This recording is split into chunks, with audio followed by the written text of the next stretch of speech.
Hi, this is Roger, thanks for dropping by. We're in the kitchen. I'm going to do a spaghetti bolognese and it will be in volume so that I can portion it out and put it in the freezer. It will also be speeded up with some music, mainly because I'm going to have the big fan on. We don't want to set off the smoke alarms. So yeah, we haven't done a cooking video for a very long time. It's very basic. And yeah, a bit of fun. Right, let's go.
Okay, 20 minutes or so later, we've thickened up nicely.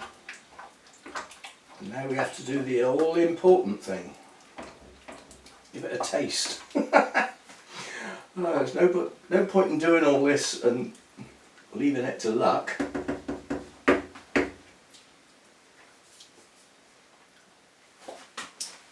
Quote from a film. 5 Roger points for guessing the film.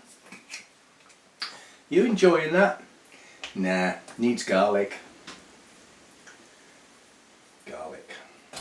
It's garlic salt, so I can't go too mad with it because it is actually got a salt content, but it does add the garlic flavour. It definitely needs a lot more pepper, and it needs the big grade of pepper, not the small grade.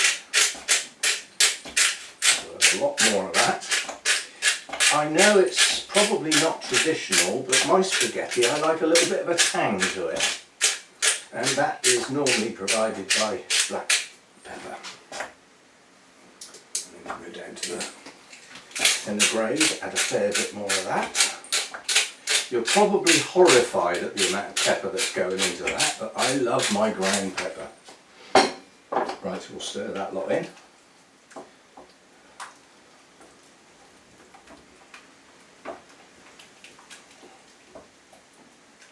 Give it a minute or two because the garlic salt effectively has to dissolve.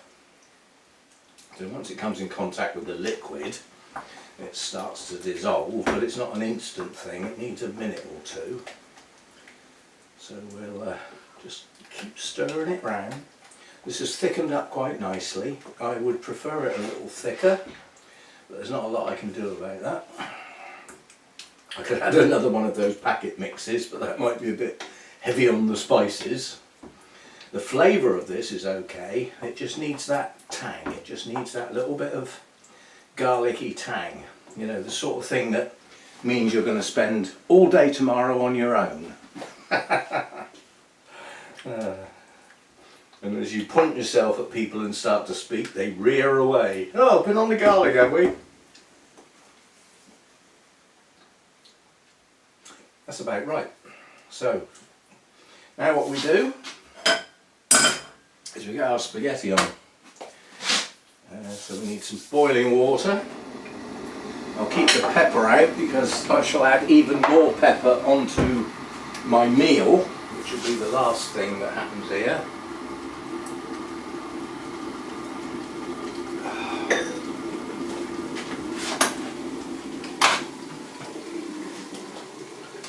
Boiling water.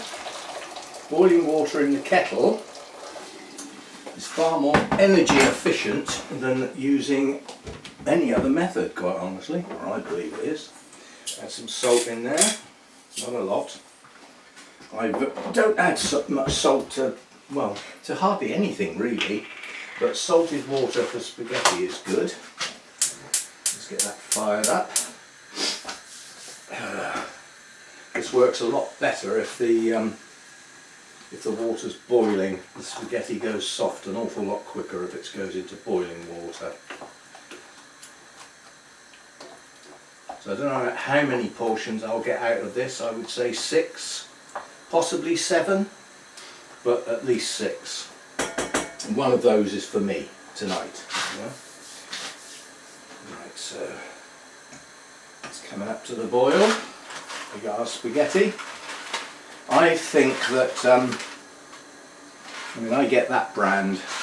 I think it's worth paying a bit extra to get some decent spaghetti. You know, the supermarket's own brand is all very well, but it ain't up to much, quite honestly. Now we have my imperial method of measuring, which is based on doing that. And looking at it and thinking, yes, that's about right. It's very technical, isn't it? I ought to get a thingy, you know, with a hole in it that's the right, so that I could put the stuff on top and what falls through is what I'm going to use and what doesn't isn't.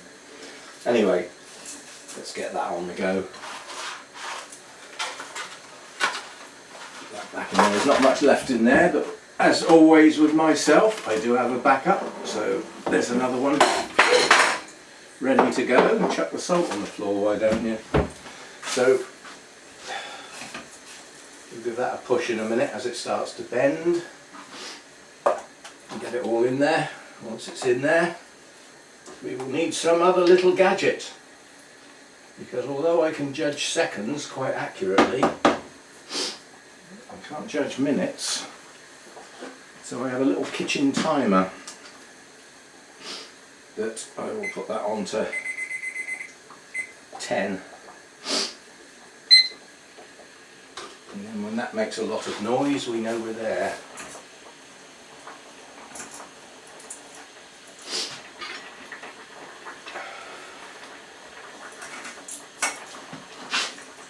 Come on, bend. Once it gets inside the rim of the saucepan, it'll just go down. There we go. And we just give it a swirl round to make sure it doesn't stick together. Make sure the water is in between all of those pieces. And then all we've got to do is turn that down so that it just simmers for our 10 minutes. Now it does actually, for me, take 12, but the 10 is to get me out here and get me serving up the portions so that the spaghetti's not on too long.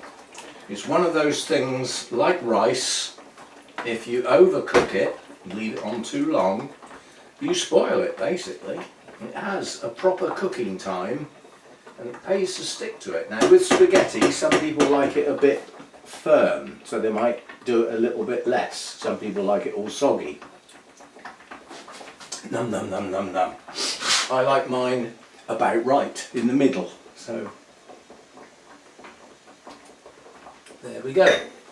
So we'll come back in 10 minutes when all this should be ready.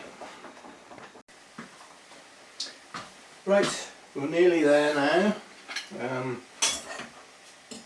Spaghetti's almost done. So what we have to do now is catch up with the spaghetti. So we start dishing this out. I use the smaller containers where I can because they don't take up so much room in the freezer. And 3 spoonfuls is a portion, providing it's not too thick and it piles up so high that I end up with more than last time, in which case we've got too much. Or, well, all that means is if there's too much, I just end up with larger portions, which probably means I'll end up with less in numbers.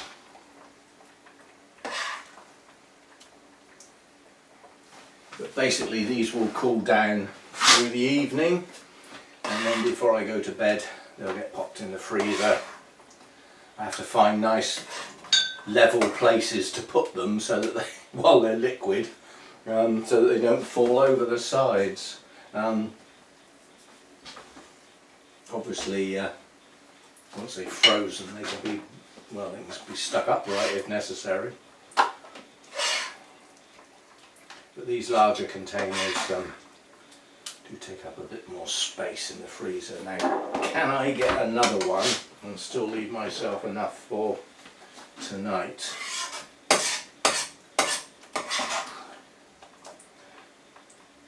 No. So what we, whoops, noisy devil. I have to wake the dead. So what we do, because I obviously don't want to be a greedy pig, we'll just go round and top these up with a little bit, so that what's left, oh no, tragedy. But what it does remind me of is the fact that it's empty. That's no good. Can't see the point of a wine glass that's empty. I assume everybody agrees.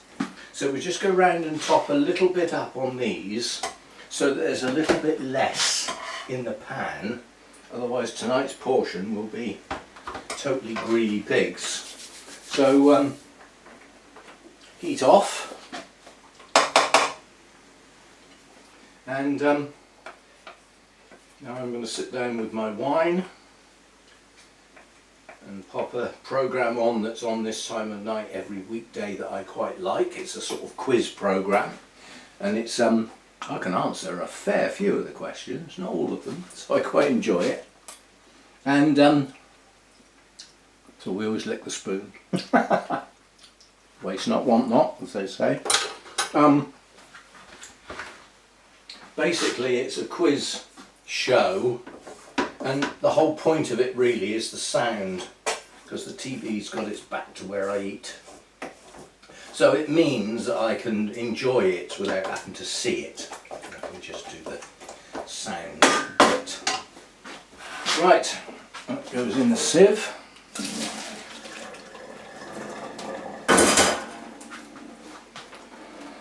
Leave it to drain a little bit. So that's the spaghetti done. And then this goes on top. It's quite a large portion, but I could sort of say, well, I've earned it, I've cooked it, I've prepared it and cooked it, even though the sauces were out of a jar. There we go. So that's ready to go, nearly. What's not done is the freshly ground pepper on top. Now if you were in a, are we Italian or Spanish? It's Italian, isn't it? Bolognese was one of the two. But if you were in a restaurant in this country, in the UK, and you ordered this, a man would come round. It's always a man. The waiter will be a man. And they'll come round with a pepper grinder about 1 metre long and go, would you like some pepper? Whoosh, whoosh, whoosh, whoosh. It's not all about size, it's what's in it that's important, but you'll always be offered freshly ground pepper with spaghetti bolognese, and if you're not in the right place. See you next time. A bit of fun. I say it's an orchid channel really, not a cooking channel, but I do this every now and again just for a bit of fun. See you next time. Hope you enjoyed it.